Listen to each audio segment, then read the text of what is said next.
अपना YouTube channel real music studio like subscribe और bell घंटी को दबाना ना भूलें।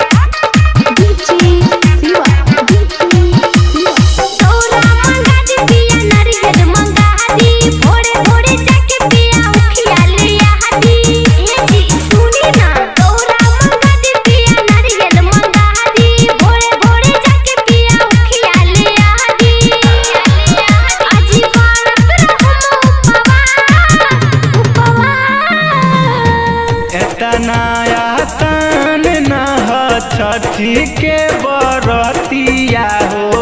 एक दिन में टान देबू सास विश्वास कर कहला पर हो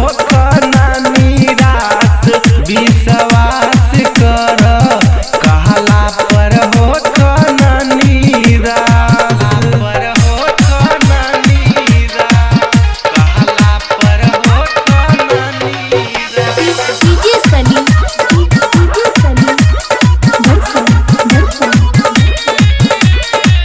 जानी बूझी हमके कमा जोड़ जी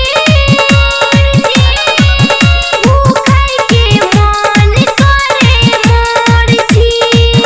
यूपी बिहार में बाटे सोर जी छठी घाटी सजल चारोर जी डर लागे हो जाई कोनो चूक इहे सोचे कि होता दिल में दुख ई बरत बाटे हमारा लेखा छठी माई पे बाटे विश्वास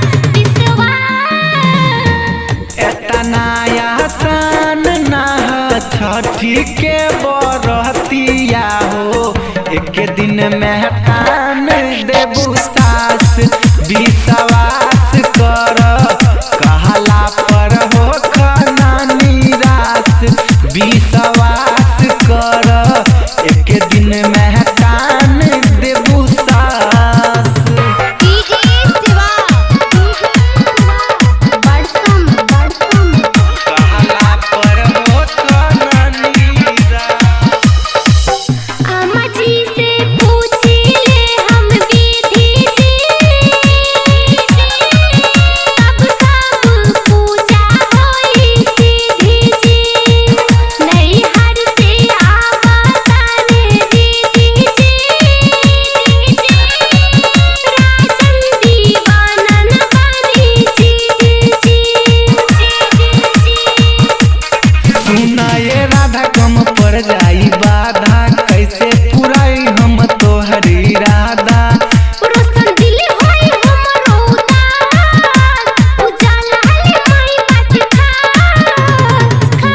खास एतना आसान ना ह छठी के बरतिया हो एक दिन में टान देबू सास विश्वास कर